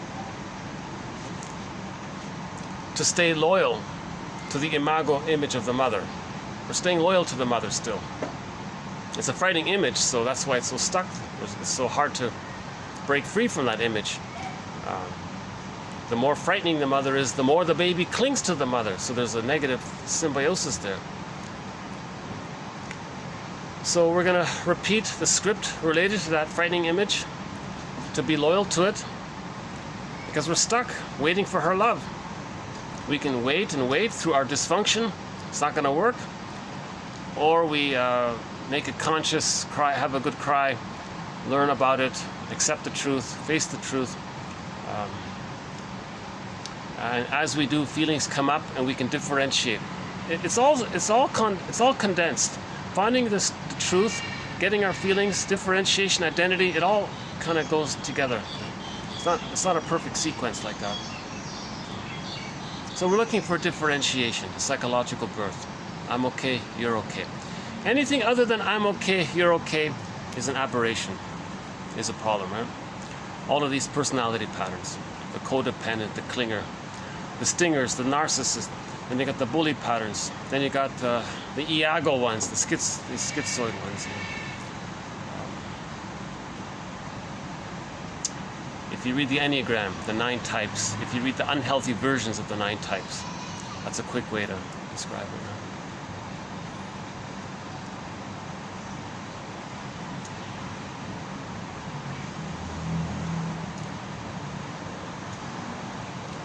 Anything else here? I'm just thinking to myself, should I redo this video? I feel like I've been pushing myself to get good quotes out, and we have done a lot of great quotes recently. I keep feeling some kind of mosquito or something. We've done a lot of great quotes recently. I always feel like I want to maintain that standard of high-level quotes. I feel like today's quotes are just sort of in the average area. They're okay. We still have them here.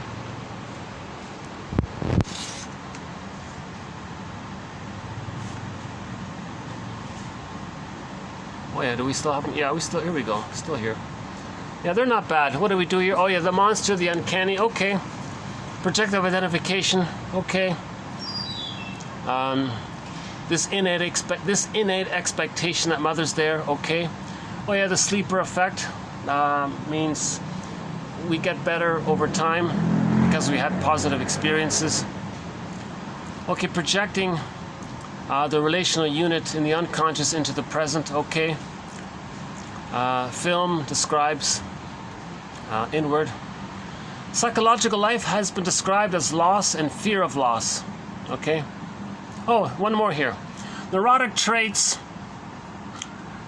an attempt to psychologically work out deeper conflicts. It is as if the psyche is saying, quote, "You have not really resolved what you are afraid of, and I will allow you to substitute this little symptom in its place." So this is a compromise formation. Yeah. So dysfunction, it's like a symptom, right? So your dysfunctional personality, your neurotic traits, these are like a compromise. They hide, they conceal the issue, and they reveal the issue at the same time. So it's a kind of compromise. The person can't directly face the rage at the mother, so it goes into the body as a physical symptom, or it goes into a neurotic disturbed personality trait. So the neurotic trait, personality dysfunctional trait, it's kind of like a psychological symptom. We can have bodily symptoms, reveal and conceal, and the traits do the same thing. Oh yeah, we have one on reaction formation.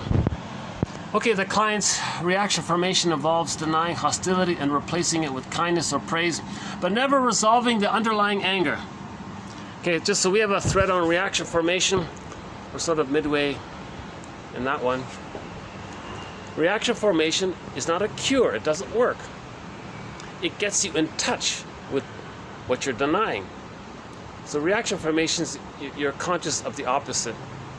Your conscious thoughts of what you think are an expression of the truer unconscious reverse. So if the person had some kind of let's say the wife is angry at her husband all the time, but she's super nice to him, praises him all the time, but she's really angry at him. That doesn't resolve her underlying anger if she's always placating him or something. Right? So reaction formation is you unconsciously have a wish for something, but you're embarrassed about it. Right? But you want to stay in touch with it. So the way to stay in touch with it is to express it, but consciously talk about it in reverse. Right? Usually it's with vices, right? Like some guy.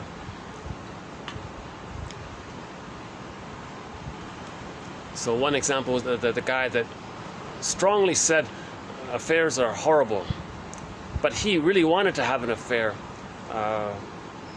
but he didn't want to admit it, but he secretly wanted it. So he found himself consciously preaching and talking and always talking. Don't you think affairs are bad? And he always wanted to talk to people. Hey, don't you think affairs are bad? Oh my God, why do people have affairs? It's such a bad thing. And he goes on and on and on a soapbox about how bad affairs are. And he's doing that because it's a leak. It's an inference that underneath he wants to have an affair. It's coming out, but flipped form, in its flipped form, but he wants to have an affair. And sure enough, in that story, he did end up having the affair. So reaction formation is like that, right? Back to George Bailey, the wisdom of the ego, he says that. It helps you to stay in touch with the unconscious wish that you're afraid to admit, and you stay in touch with your unconscious wish by talking about it in disguise, by saying consciously the opposite of what you wish, because it's more socially acceptable. So you found a socially acceptable way to talk about what's socially unacceptable. You just talk about it in reverse. You see, that's called reaction formation. That's an interesting one. I gotta admit, that is an interesting one. Sometimes when I'm afraid I think I have done that. I mean, not so much now, but I think if I felt scared about somebody, how did that work? I praised them. I remember praising people and not really liking them at the same time. So that means maybe I didn't like them, but I would show, through my praise, I would say I would like them. Because I was afraid to admit that I didn't like them. I was afraid to admit that I'm scared or angry at them, and I didn't like them. So I didn't want to accept that, so I would flip it and say, oh, you're amazing, or how smart you are, at least whatever it is. The point is, reaction formation doesn't solve the underlying anger. But reaction formation is a mirror that there is underlying anger, if anger is the one we're talking about. Whatever the unconscious feeling is, or whatever the unconscious contents are. The common example is the neat freak, and he's very obsessive about, maybe really he just wants to let it go and be messy and who cares kind of thing. And he wants to have stuff around him to feel comforted by. Maybe he wants to be rebellious and not do his chores or something. Maybe that's what he really wants to do, but he's been conditioned that it's forbidden. So he talks about his wish by being obsessively an obsessive neat freak or something. Reaction formation, yeah. Sometimes called counterphobia. It's counter. You're afraid of something, so you just do the opposite because you're.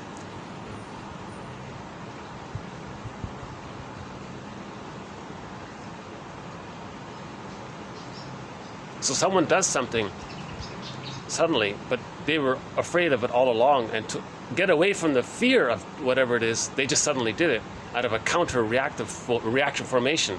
Some kind of flipping thing, I don't know, some kind of flipping thing takes place. Still not clear on it. Still got a lot of work to do on that one, reaction formation. And what else did we do here? Oh yeah, art can be like a teddy bear. Most art is related to childhood deprivations. Most art is related to the first 5 to 6 years of life, right? Now, art is not going to cure us, okay? Now, if we say something is beautiful, it's aesthetic, well, maybe it has an unconscious link to the breast there. Now, art in society might be an extension of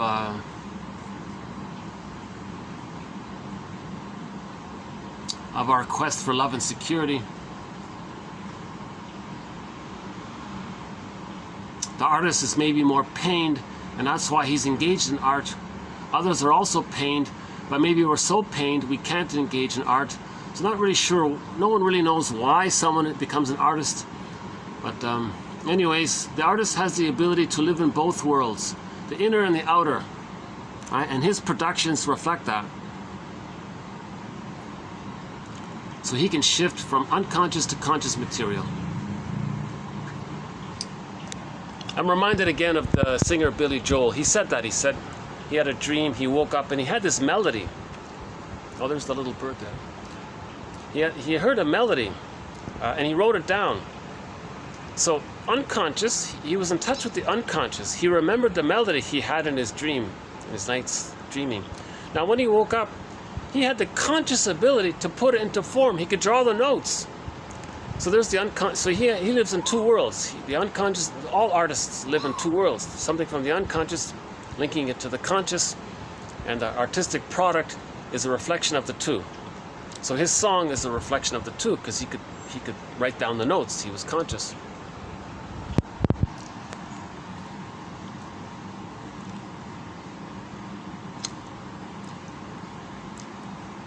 Okay, some artists, their production is a love gift. The artist may turn away from reality and find his way back. Is that Jefferson? What is it? Jefferson Airplane? Is that the band? Find your way back. Grace, what's her name? Grace something? Grace, forgot her name. So let's end up with a song here, another song. So yeah, maybe if you just heard that song for the first time, you might think, well, okay, it's interesting, but if you watch the TV series, The Tale of Yanxi Palace, or The Tale of Yanxi Mansion, because it's such an excellent show, I like the theme song. But if you just hear the theme song without the show, I'm not sure. In other words, to appreciate that theme song, check out that show. At least watch the first season. You know, it's catchy. You know, it's.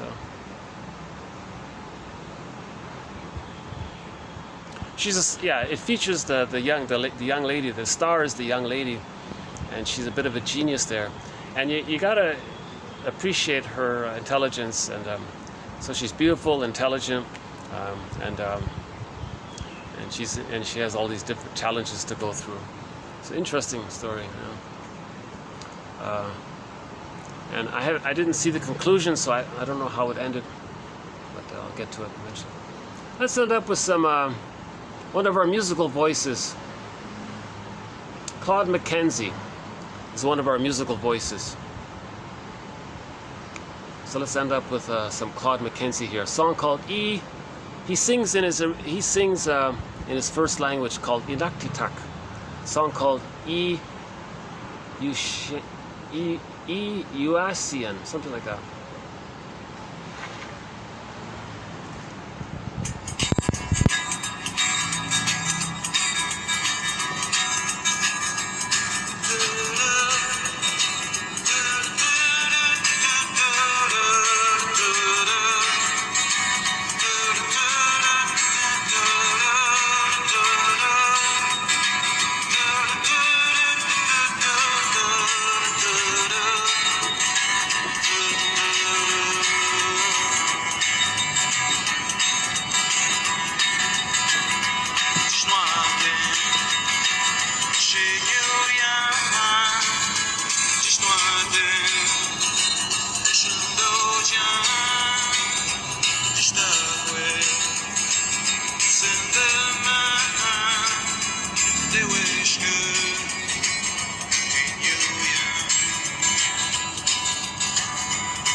Okay, thanks very much. We'll be adding more quotes to our various threads, including this new thread, the psychoanalysis of art. Needs a lot of work, but we'll get there. We'll find some clarity. At the beginning of every thread, sometimes I stumble and I'm visibly confused as I search for understanding. For example, with projective identification, I started off, I remember 2 years ago, starting off with that thread and feeling, wow, what is this projective identification? Now I get it. You see, it's very helpful to understand projective identification. That might be a very good place to start. Just type in projective identification within this little mini search engine, within this channel. You'll get well over 100 quotes on it. And each one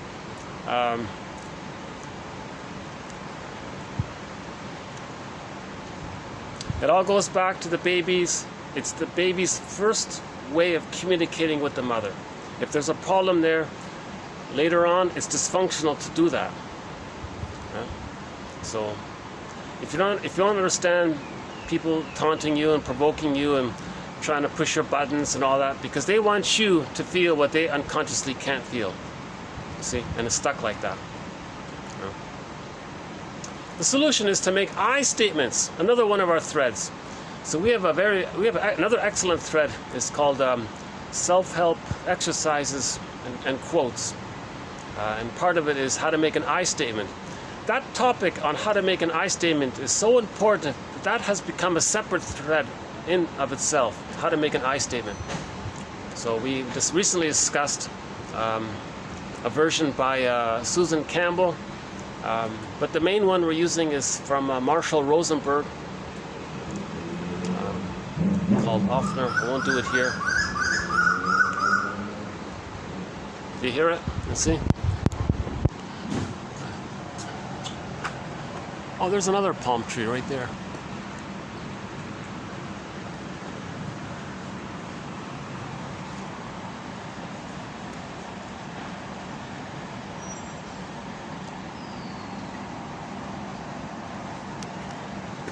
Yeah.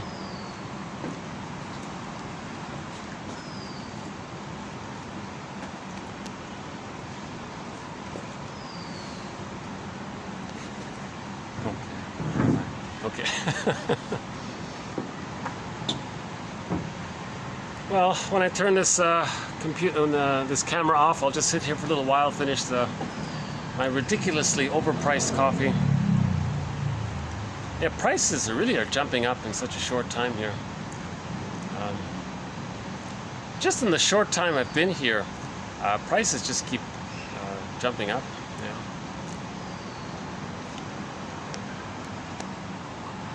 Yeah.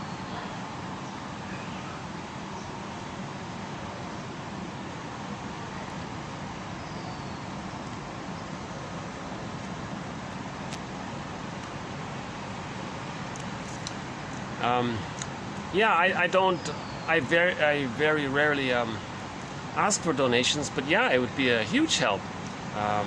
And the benefit is you're going to receive, in effect, 50 e-booklets. You may find the occasional typo, I notice, but they don't affect the meaning. You'll still understand the quote, even though there might be the odd typo or something. But it's an exciting collection. It's philosophical medicine. It's like a second language, someone called it. It's like a second language. You're learning a second language. You're learning the language of maybe something similar to what gifted children have. Being able to see a wide variety of possibilities and avenues, and finding new things that integrate so much, right? The gift of love. So yeah, I think the psychoanalytic perspective is a kind of gift of love. Yeah, sure.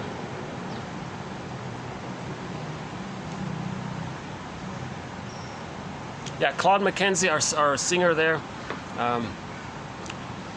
He still is a member of the band Cashton, a very good a band called Cashton. Two guys, Claude McKenzie and is it Florent, the other one? Claude is sort of the main singer, I think. But and this is him playing a Cashton song on his own there. So there's two versions. There's his solo live version, the one you just heard, plus the studio version. It's the song that begins with the letter E as one word, and then Yushanian or something afterwards. Good song. Yeah.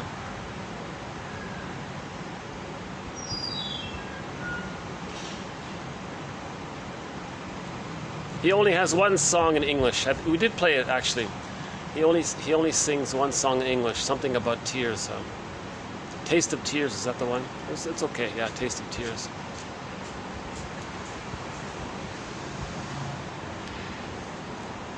Okay, I hear some people. I hear some guests coming. So, any final thoughts here?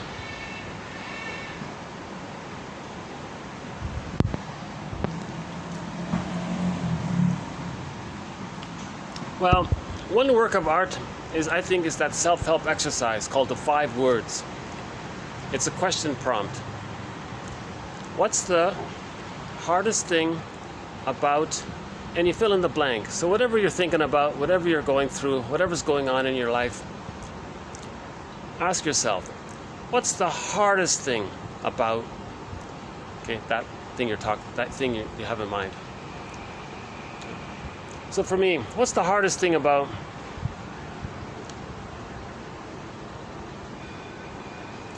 the lights are coming on. Oh, it's nighttime. So what's the hardest thing about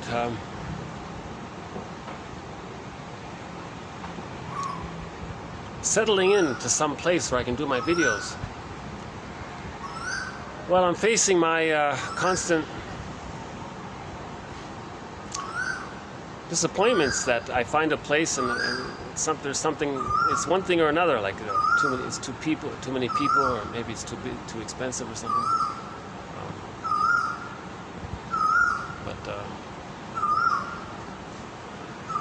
So what's the hardest thing about life?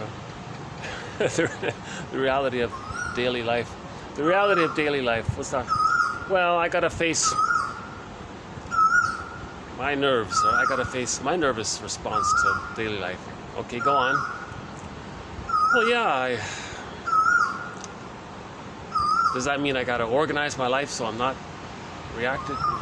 triggered or something?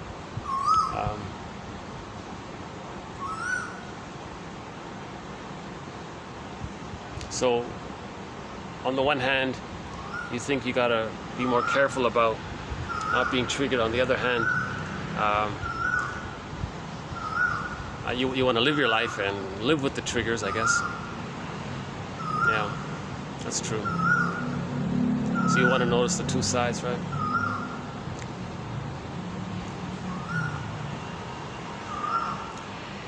Okay, the truth is my mind is starting to, maybe it is fatigue here a little bit. Okay, I'll close this video here.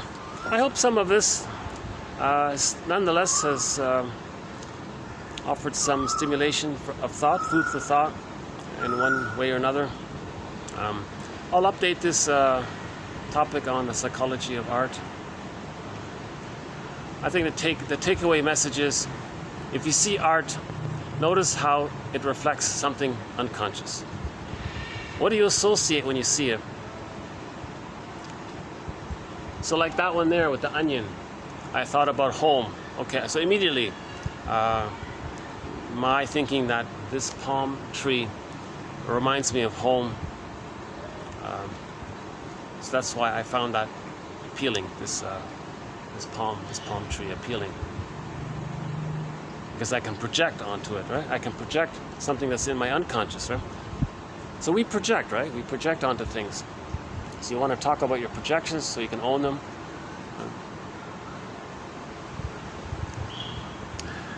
Another recent self-help exercise that I think is interesting is that if you have any feelings towards a person in the present, experiment with directing them to the parent.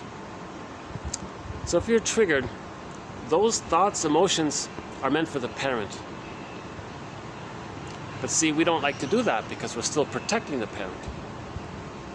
But now we're older, now we don't have to protect the parent. Now we can be ourselves. Not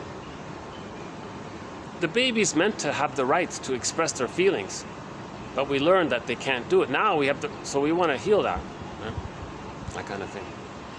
TQ 22, 91 and 92 talks about this. If you look up Kisen, K-I-S-S-E-N, that's a good one there. Morton Kisen. His book is called Affect, Object, and Character Structure. Chapters 8 and 9 of that book. That's a good one.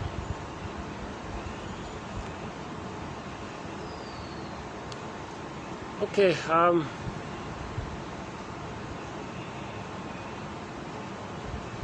yeah, I'm feeling a little, what's the word here? Loss, sadness? Because this is not one of my stronger videos. I think all of my videos up until today have been pretty strong.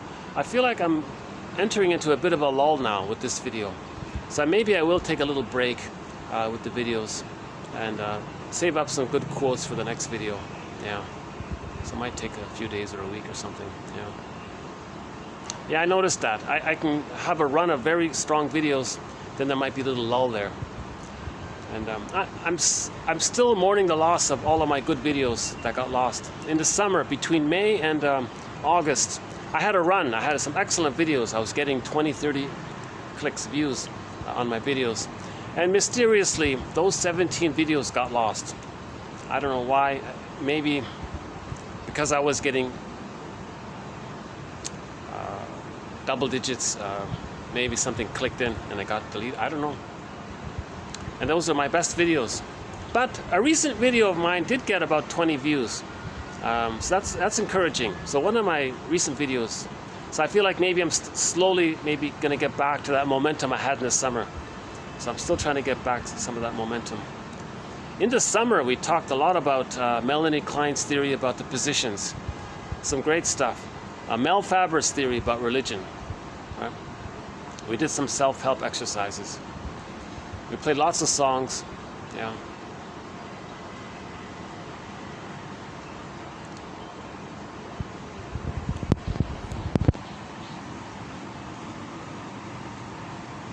Yeah.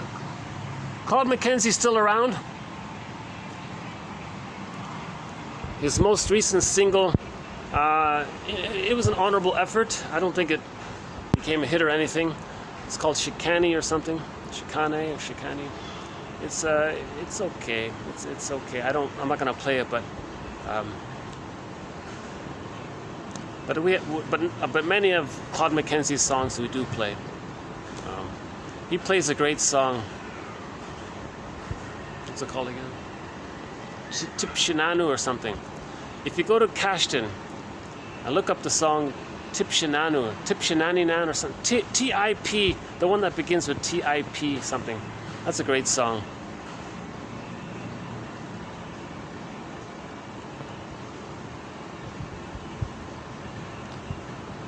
I'm still looking for some kind of upbeat note to end this video on, but I'm feeling a little...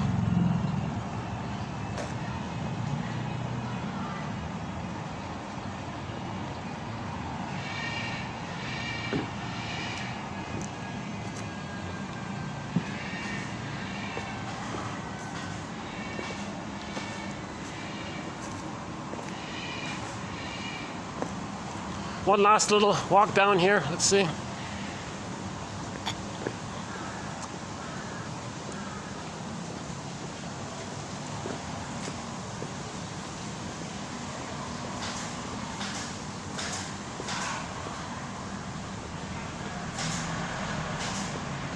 The Tale of Yanshi Palace, a great TV series. Yeah.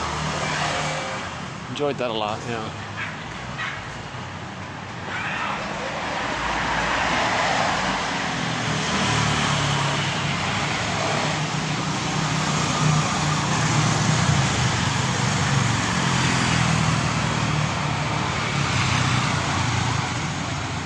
Am I going to need to get a motorcycle if I'm going to stay in this city? Yeah.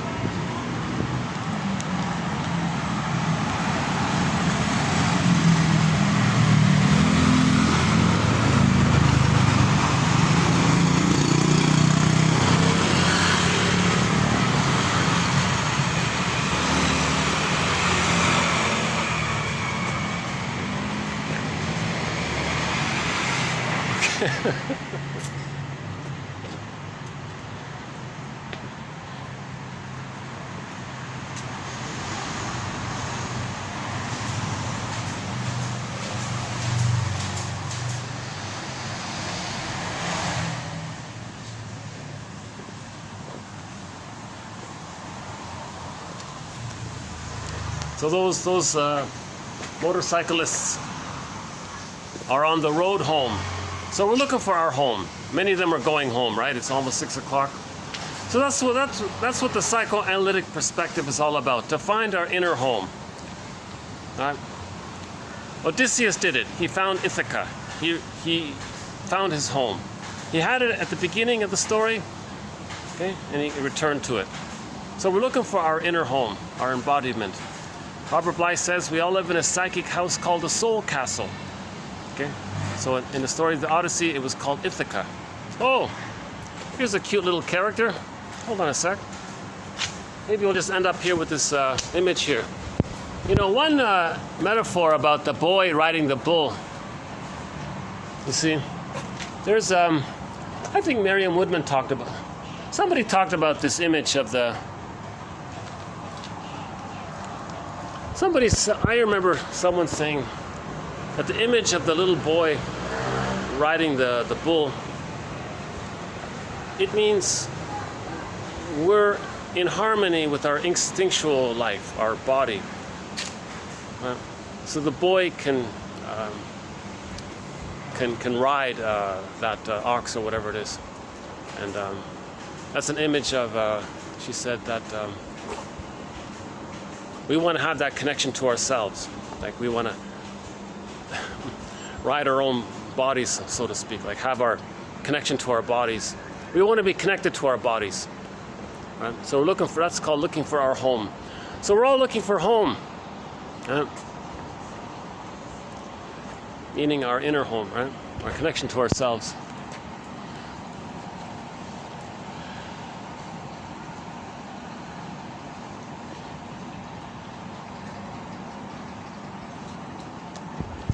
So once we face the truth, we get back the golden ball and differentiate, we found home. Right?